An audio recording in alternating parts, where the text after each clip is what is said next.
Today on Locked On Red Wings, it's showtime in Hockey Town. You're Locked On Red Wings, your daily podcast on the Detroit Red Wings. Part of the Locked On Podcast Network, your team every day.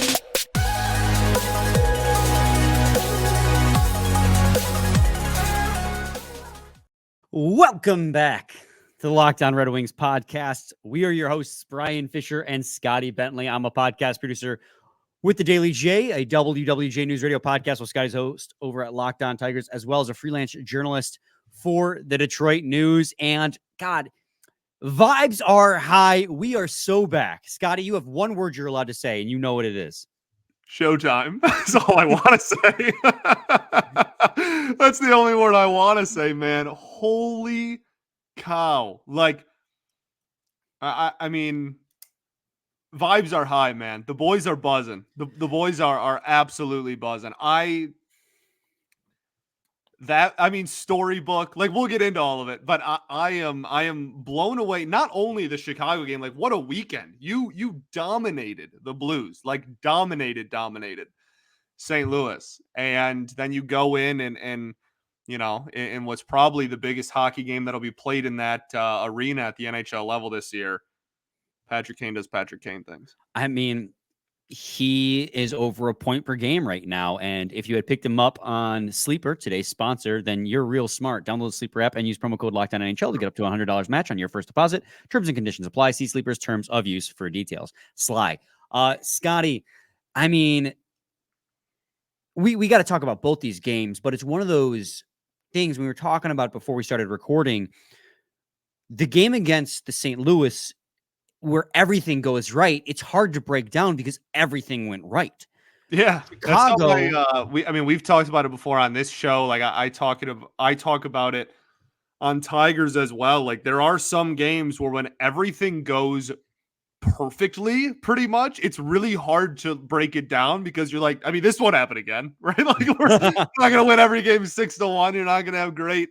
You know, like this top end, like the defense was really good. The offense was obviously buzzing in that game. Like that's just not replicable for the last 25 games of the season. Case in point, I mean, Chicago, they didn't look that great, right? Like, I mean, literally the game right after. So those are our games where like we'll acknowledge what went right, and it's going to be dang near everything. It's really hard actually to break it down because there was pretty much no negatives in that one. Absolutely electric, man. And that's what I was building to, too, is like where Chicago was the opposite, where Chicago, it felt like nothing was going right. And it's hard to break down a game where nothing could get going until the last 5 minutes of the third period, where finally the Red Wings were able to break through. And then, of course, you had the poetic ending. Like the biggest storylines with the Chicago game is what happened before the game and how the game ended, but everything in between. But we're going to do our best, and we're going to try and sandwich these together in a way, because we're not going to bury the lead. I know, obviously, the Chicago game happened chronologically second, but in your guys' memories, it's the most recent thing. So we're going to do difference makers for the entire weekend. And Scotty, I'm going to start with you. And I know it's super obvious, but don't feel bad about taking it. Okay. If you tell me not to feel bad about taking it, I'm not going to feel bad about taking it. I'm going to go with number 88. I'm going on a limb here, and my difference maker for the weekend is going to be Showtime, baby.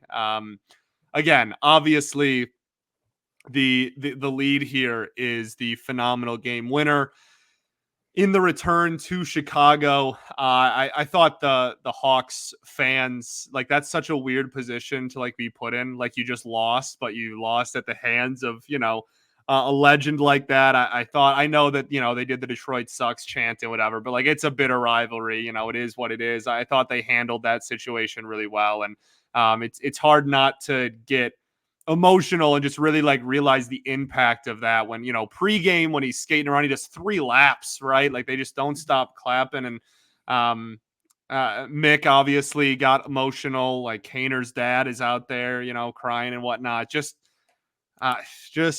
incredible, man. And we talked about it a little bit, during the game when you and I were texting back and forth. It's like this was kind of the Blackhawks, like, and this isn't even like shade or trying to be like disrespectful. This was kind of like their biggest game of the year. Like this is like kind of it was without a doubt.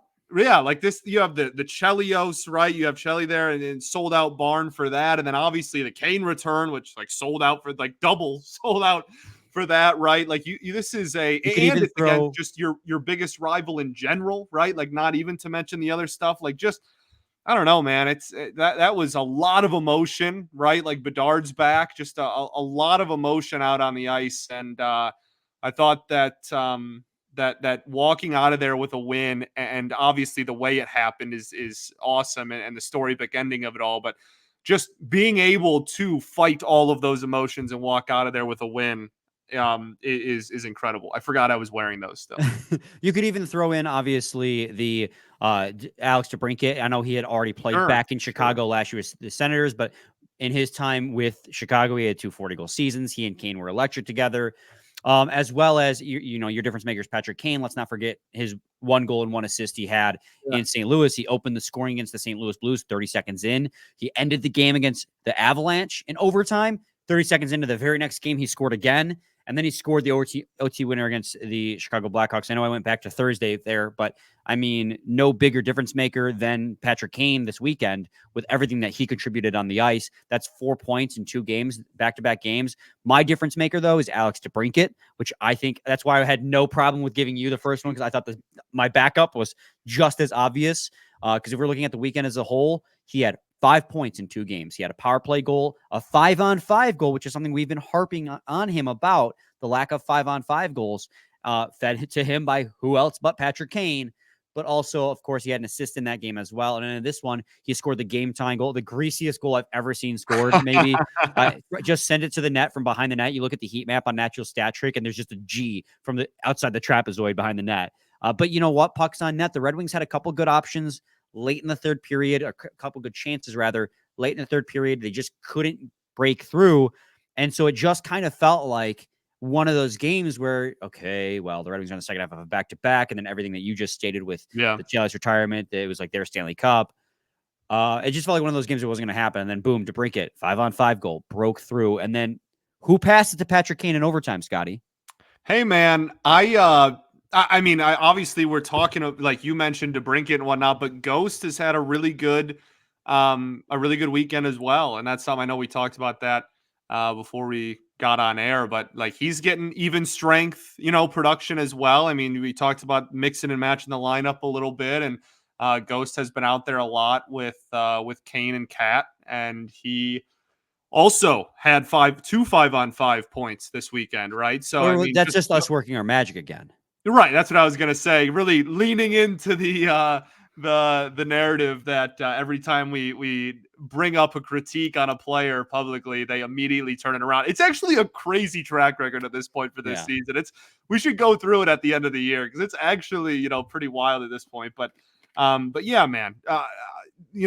I do think that he deserves a lot of credit. He had a couple of really bad turnovers in Chicago. I was going to say he didn't have the greatest game in Chicago, but he got the secondary assist on the game-tying goal, which again was a 5-on-5 point, 5-on-5 points in back-to-back games. He hadn't had a 5-on-5 point.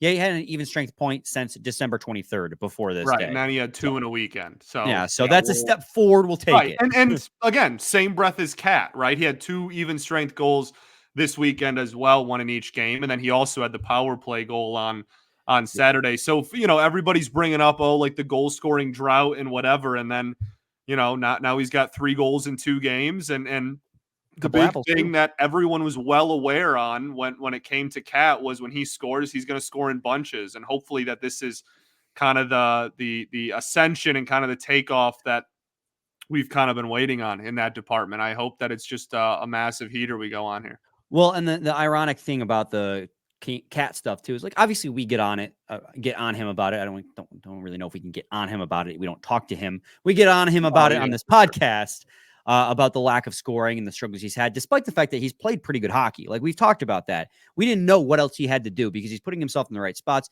He was on a career high pace for assists, which is a good sign. Yeah, might not be scoring, but he's contributing in other ways. But it was nice this weekend for him to break through, especially because there was social media stuff going on from a fan base that's experiencing unparalleled success, calling him out for his lack of goal scoring. And then he immediately goes on a heater in back-to-back games. So that was a little bit of indication. It's like, okay, guys. You're playing with fire on that one, brother. Godspeed. I'm just saying it was nice to see. I'm tired of hearing the chatter. For sure. I'm sure he is too. Right. So those were our difference makers. And when we come back in segment 2, obviously we'll talk about notable performances from both those games. Then whatever time we have left in segment 3, because I'm assuming just with 2 games that'll probably carry over into segment 3, the notable performances, we will give you a standings update, because God, it's getting more and more fun to talk about standings with each passing game, baby. So stay tuned to segment 2 of Locked On Red Wings. Got to talk to you guys today about Camino Consulting. You've heard of our online families and couples course and taken advantage of the Locked On 25% discount running to the end of the month. But what about the live seminars? In both sport and business, the challenge is differentiating candidates and recruits in an endless battle. Everyone can demonstrate their measurables and qualifications, but we all know it is the intangibles that matter when those things are similar. Contact Camino Consulting for their team and management seminars to get a peek behind the curtain and watch your next recruiting class or hiring group become one of the most effective you've ever seen. Both because you identified the right candidates and because you've learned how to communicate and motivate them in accord with their own preferences. But you aren't in business management or working with a team? We pay referrals. Make some money making your workplace and favorite teams better. Every group works together better at the end of the year, one than week 1. So contact Camino Consulting at caminoconsulting.ca and get on the fast track to understanding. Segment 2, Locked On Red Wings podcast. We are going to do notable performances now from the 2 games. I think this one is probably better to maybe separate the games a little bit. Obviously, we talked in segment 1, kind of the weekend combined. But let's go with St. Louis first, because that was one that literally happened first. Most dominating game the Red Wings have had in recent memory. I tweeted out something like, I don't remember the last time the Red Wings had a game this they've dominated this much. And somebody replied, it's like, dude, I know you're not that old. I'm like, okay, obviously I remember the years they were successful, but I'm talking recent memory, guys. Like, come on, give me a break.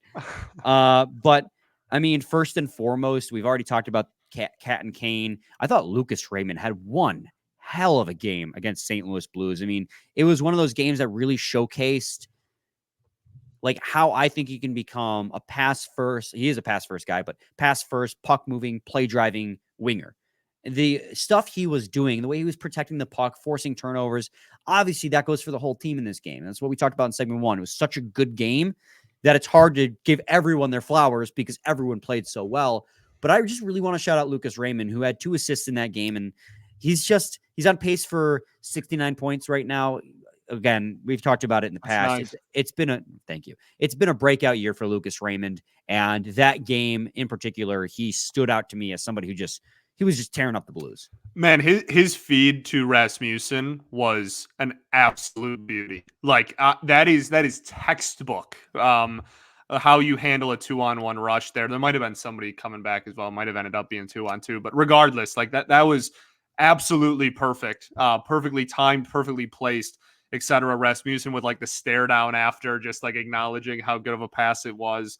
I think that, I mean, Rasmussen also kind of a notable performance in that game, was really, really solid. But yeah, I think that Raymond is a fantastic place to start. I know that they scored 6, and so it'll get kind of swept under the rug a little bit, but like Lyon was fantastic again. And the team defense, I know that's not an individual, but I think the team defense in front of Lyon was exceptional against St. Louis. They got sticks on so many pucks. They really took away a lot of passing lanes. We talk so much about how this team is very okay with giving up shot attempts. They just limit the high danger shot attempts. This was shot suppression 101 in general. I mean, St. Louis ended the game with 23 total shots on net. They really just, and it wasn't anything different other than they just got their sticks on a lot of pucks in passing lanes. I thought that they really did a good job of not allowing St. Louis to really get set in the wing zone for any amount of consistency. And when you're not able to rotate like that because the the Wings are getting the puck free so often, it's really hard to get an offense set up. And I think that was really the case. Yeah, it was both those guys you just mentioned. Michael Rasmussen obviously had the goal. You mentioned the beautiful feed from Lucas Raymond, but he also had a really critical assist on JT Compher's goal in the third period. Yeah. His forechecking in that game was really, really strong. That's something I want to say for the whole weekend. I thought the forechecking was like very clearly the plan. Obviously in St. Louis, we just talked about it. Like they limited shots total. It was very, very successful.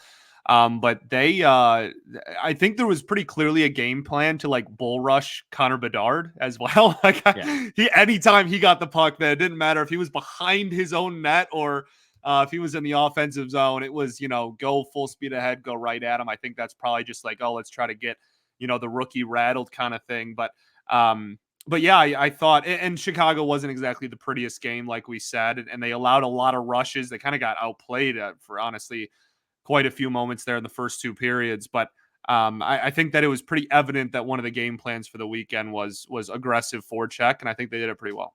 Yeah, Rasmussen again. That forecheck, JT Compher's goal would not have happened without him getting behind the net and winning the puck battle. I agree with you as well as Alex Lyon. It was a lighter workload for sure. He only faced 23 shots, let in one goal. But I mean, hey, he still stepped up when they did apply some pressure. 9.57 save percentage in that game. And then obviously, like normal, the power play and penalty kill were good. They had one power play goal. We already discussed that, Alex DeBrincat, but the penalty kill was 2 for 2. That St. Louis isn't good at a lot of things, but one of the things that they kept talking about on the ESPN broadcast was how good St. Louis's power play was, as if Detroit's penalty kill wasn't top 10. Yeah, they did give a nod at one point. They did. They were like, yeah, since the new year, like Detroit's penalty kill has been one of the best in the NHL. They did say that, but it was paired with the Blues' power play has been one of the best, like kind of thing. It was kind of a double-edged sword there, but yeah, they really did like to hype that up.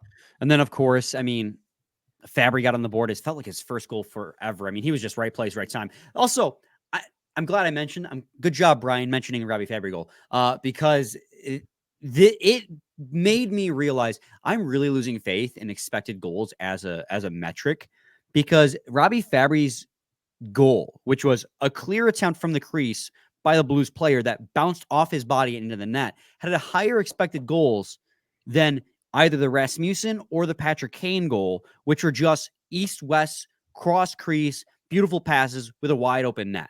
Because expected goals, I think the expected goals on both Rasmussen and Kane combined for like 0.2 expected goals, where Fabry's was like 0.5 alone. Fabry didn't even shoot the puck. It just bounced off him. Because expected goals is very much about where the shot is taken in terms of in the zone. And because the puck bounced off of Fabry in the crease, it counts as a much higher danger shot than what Rasmussen or Kane did, shots Kane and Rasmussen took, despite it being in wide open net off a beautiful feed. So when you see people post on social media like the Red Wings metrics, and you see how the people talk about how they're so confused by how the Red Wings are so good when their metrics are so bad, especially with expected goals, just keep in mind that expected goals is solely based on where the shot is taken. And a lot of Red Wings goals come from like the circles where the expected goals maybe are a little bit less. Now, that being said, shots and shot attempt share is very literal, and the Red Wings tend to get outshot a bunch in every single game. So that's why those metrics are very simple. It's a good perspective of one part of a game. Yeah. And like there's so much more that goes on than just how many shot attempts you're on the ice for and how many shot attempts you're not on the ice for, and how many quality shot attempts you're on the ice for and how many quality shots you give up. Like there's so much more than where it was taken. For sure. So it's a good resource to have, but it's not like if this number is good, direct correlation to your talent level either. And I only brought that up because I'm one of those guys, Scotty, that before this season, like I was sold on expected goals. I was like, that's the metric. Like that's the one that's going to help tell the story on who played well and who played poorly. And like as the season gone on, the Wings are winning, and every single game they're getting like killed in expected goals. Like maybe I should take a step back, and I'm glad I have, because that game against St. Louis was clear cut. Some of those goals, Red Wings, there was nothing that Binnington, which by the way they chased Binnington, don't want to forget about that. Really early on, there's nothing that Binnington or Hofer could do. and yet they had like a 0.1 expected goal. I'm like, Right. what do you got to do? Yeah. So that's a totally different tangent. We got to take a quick break, and when we return, Scotty, we're going to head into segment 3 and talk about notable performances from the Chicago Blackhawks game. So stay tuned for that in segment 3 of Locked On Red Wings. Surprise. It's almost the halfway point of the it's well past the halfway point of the NHL season, and the Red Wings are hanging on to the first wild card spot. We'll talk about that in segment 3. 8 points up on the New Jersey Devils, who are on the outside looking in. And regardless of where the Red Wings are in the current standings, I want to remind you that you can win big by playing daily fantasy hockey on Sleeper, the official daily fantasy app of the Locked On NHL Network. Sleeper is our number one choice for daily fantasy sports and especially daily fantasy hockey, because with Sleeper, you can win 100 times your cash in daily fantasy hockey contests. All you have to do is pick whether studs like Patrick Kane, Alex DeBrincat, Alex Lyon, James Reimer will record more or less than their sleeper projections for things like goals, assists, saves, plus, minus, and more in a given game. To win 100 times bet on Sleeper, you need to correctly predict the outcome of 8 player stats. You heard me, Red Wings fans. You can win 100 times your money playing daily fantasy hockey with Sleeper. So start paying attention and nail your picks so you can start winning big. Use promo code LOCKEDONNHL and you'll get up to $100 match on your first deposit. Terms and conditions apply. That's code LOCKEDONNHL. See Sleeper's terms of use for details and locational availability. Segment 3, Locked On Red Wings podcast. When it comes to the Blues game, I just want to say real quick, I'm sorry that we didn't talk about like literally everyone who scored. There was just it was like, again, everything went right. Yeah. So it's hard to talk about everyone. Of course, I think we did in the end kind of briefly mention everyone who scored, but I'm sorry if we didn't get to in depth. There's 2 games, just impossible. Scotty, notable performances from the Chicago game, Chelios retirement night, packed house, octopi on the ground, Kane's return. Is that 5 straight? That's 5 wins in a row. We didn't even mention that. 5 wins in a row. I meant 5 games with an octopus on the ice in a row. I don't think there was one in St. Louis, which is funny because that was the home game. Really? Yeah, I don't think I remember. Was. Maybe not. We had them in 3 straight. So we had them in Seattle. No. Calgary, Seattle, Colorado, but not in St. Louis, and then again in Chicago. Anyways, side note. Who's your notable performance? Obviously not named Cat or Kane from Chicago. Yeah, that was the joke I was trying to say before. I was like, I have a surprise one. It was just going to be Patrick Kane. But no, I mean, I honestly, I know that we keep kind of going back to goaltending recently with a lot of these, but look, man, I think there's a conversation around Reimer here. That was obviously a phenomenal performance against Chicago. Not only just keeping them in the game in general, Chicago ended with 35 shots on net, but I mean, the save he had in overtime. Well, the save he had in overtime and the Bedard breakaway. Was that also overtime or end of the third, whatever that was? That was the Red Wings were down 2-1 about halfway through the third period when the Bedard breakaway happened. Oh yeah, you're right. That was to keep it within 1 for sure. So yeah, man, like 2 huge saves, and then just the body of work as a whole throughout the entire game was good. And like he going into this game, he had a .904 save percentage before this game, and then obviously ends going 33 for 35, which is a .943. So that'll only go up. I mean, he had a good start to the year, and he's been good the last few weeks as well. There was just kind of that downtime in the middle where he either couldn't find the ice because everyone else was healthy, or was struggling a little bit there in the middle of December. So like, yeah, he's been really, really solid lately. And I think that, we were talking about for as great as Lyon's been, we need one of these two, either Husso or Reimer, to obviously step up. And with Husso's injury, it had to be Reimer. And I think he has.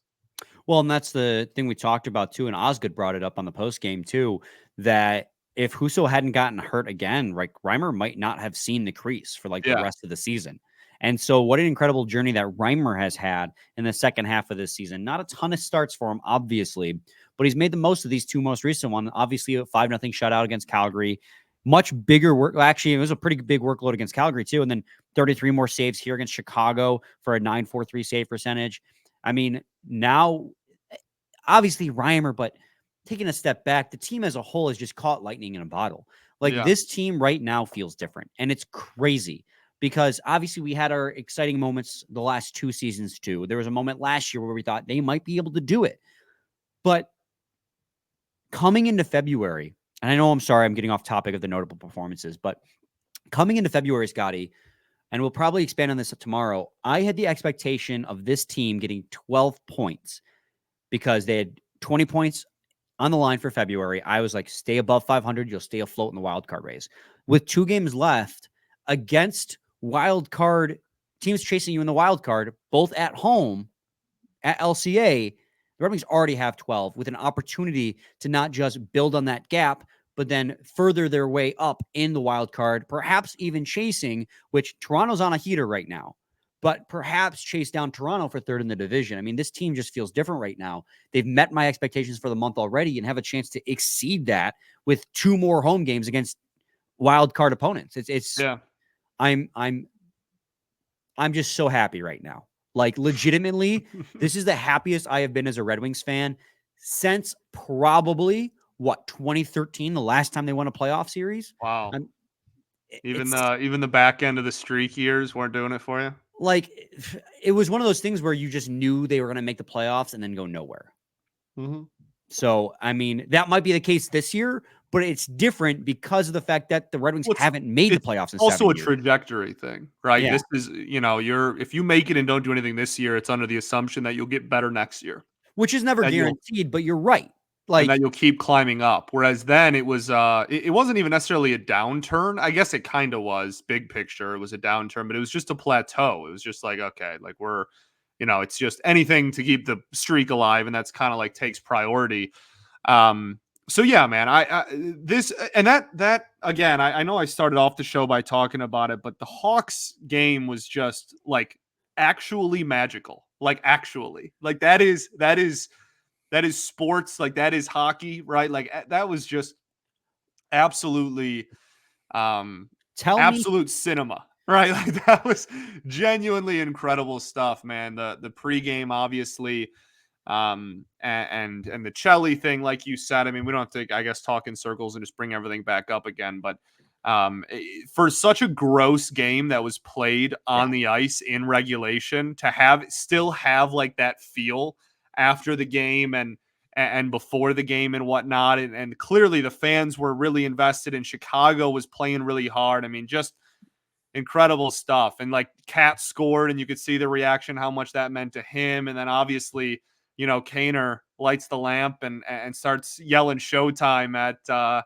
at the fans over there. It's I don't know, man. You can't make that one up. no, you absolutely can. It was magical ending. And I was going to joke, as like when you said a magical night, I was like, tell me 2 hours ago that was going to be a magical night, because it was the ugliest hockey game in the world. The team just looked sluggish, and for all the reasons we've already listed. But to get back on topic of notable performances to wrap things up, because we're running up against it, I thought both Veleno and Perron, for what it's worth, looked really good in these hockey games, or in this hockey game in particular, rather, against the Chicago Blackhawks. They both led the team too at 5-on-5 in Corsi for percentage. I'm not going to look at expected goals. I'll probably still sprinkle it in here and there for a little added context, but with a much bigger grain of salt. But when it comes to shot attempt share, they led the team at 73 and 72 percentage. They were like one of the 2 guys who are out there buzzing. And you joked about it before the show. David Perron didn't look like he was the slowest guy on the ice in this hockey game. Yeah. And that sounds like a shot, but he was never in his career a fast skater. As time's gone on, he's looked even slower. Right. You can pretty easily tell most nights, and again, that doesn't mean he's bad. Like, Kane's not a fast skater either, and obviously makes his presence felt every night. Like, it's not, it's not an end all be all thing, but yeah, Perron just isn't the fastest dude in the world. And I thought in the Chicago game specifically, for as much as, we were talking about how ugly of a game it was for most people, I thought he actually kind of stood out as somebody who looked really, really good, finishing a lot of hits, was skating really well. Played really, again, one of the guys that successfully did an aggressive forecheck throughout the game. I thought that he looked really good. Absolutely. And then just to finish things off for you guys, again, sorry we can't give you an in-depth breakdown of both games. They had to have a back-to-back. Yeah, I think we covered everything for the most part. Yeah, we got the bullet point version. But the Red Wings, obviously the Tampa Bay Lightning beat the New Jersey Devils earlier in the day. That's the big game of Sunday that the Red Wings fans should keep their eye on, or should have kept their eye on. Tampa Bay beating the Devils temporarily put the Lightning in first place, but also the Devils were the first team on the outside looking in the wild card. So with that win, the Red Wings retake first place in the wild card with 70 points and now have an 8-point cushion against the New Jersey Devils. They have the same amount of games played. Same amount of games played and have an 8-point cushion. And the Lightning have played 2 more games. So the Red Wings, who have a 1-point lead on the Lightning, have 2 games in hand on them. That's so wild. It is That's wild. So wild. Now, the Capitals and the Pittsburgh Penguins, who are both behind the Devils, have 2 and 3 games in hand, respectively, but they're both at 61 and 60 points, so they're 9 and 10 points behind. So there's the possibility of closing in that gap with those games in hand, which is never a guarantee when it comes to games in hand. They're so far back also that it's not anything to like really don't not worry. Like, don't be like, this is in the bag. There's still a lot of hockey games left. A lot of hockey left. But also don't be panicking too much. Red Wings, by the way, are 4 points behind the Maple Leafs for third in the division. So they have 1 game in hand on the Red Wings. There's your standings update. Red Wings, first place in the wild card still, 8 points on the first team on the outside looking in. Just an electric weekend, plus 22 goal differential too. Whew. What? So beautiful. Just beautiful. Beauty. Oh. It's showtime in Hockey Town, man. Showtime, baby. Showtime. What? I'm gonna be watching that highlight all night. I'm not even gonna go to bed. When is our extend Kane episode? We got tomorrow. An off day this week? Let's do it Monday. Let's record it on Monday. Do it. Yeah, we'll do it tomorrow. We have a game preview on the Washington Capitals for Tuesday. That's February 27th. Yeah. And so we'll have 2 segments to talk about how they just absolutely have got, because there were rumors about Perron and Kane being extended. So we can talk about that was my point, was like the timing, the DP one. I mean, that was a very fascinating report. We'll talk about that tomorrow. It went from, they're like, oh, like we're going to probably trade him, at the deadline. That's a legitimate chance. And then now it's like, oh, we actually kind of want to extend him. That's a complete, that's a fascinating conversation on its own. We can cover both of them, I guess. We'll have the time. But yeah, now, the conversation, the tires are being kicked about a Kaner extension, which, yeah, I mean, coming from the idiot that said that's A, wearing sunglasses at 10 p.m. inside, but B, was skeptical about the Kane signing. I think we can kind of lead be the front runners here and kind of lead the charge on. Not that the entire fan base isn't behind it or anything, but on so you got to clean your room. A couple of years.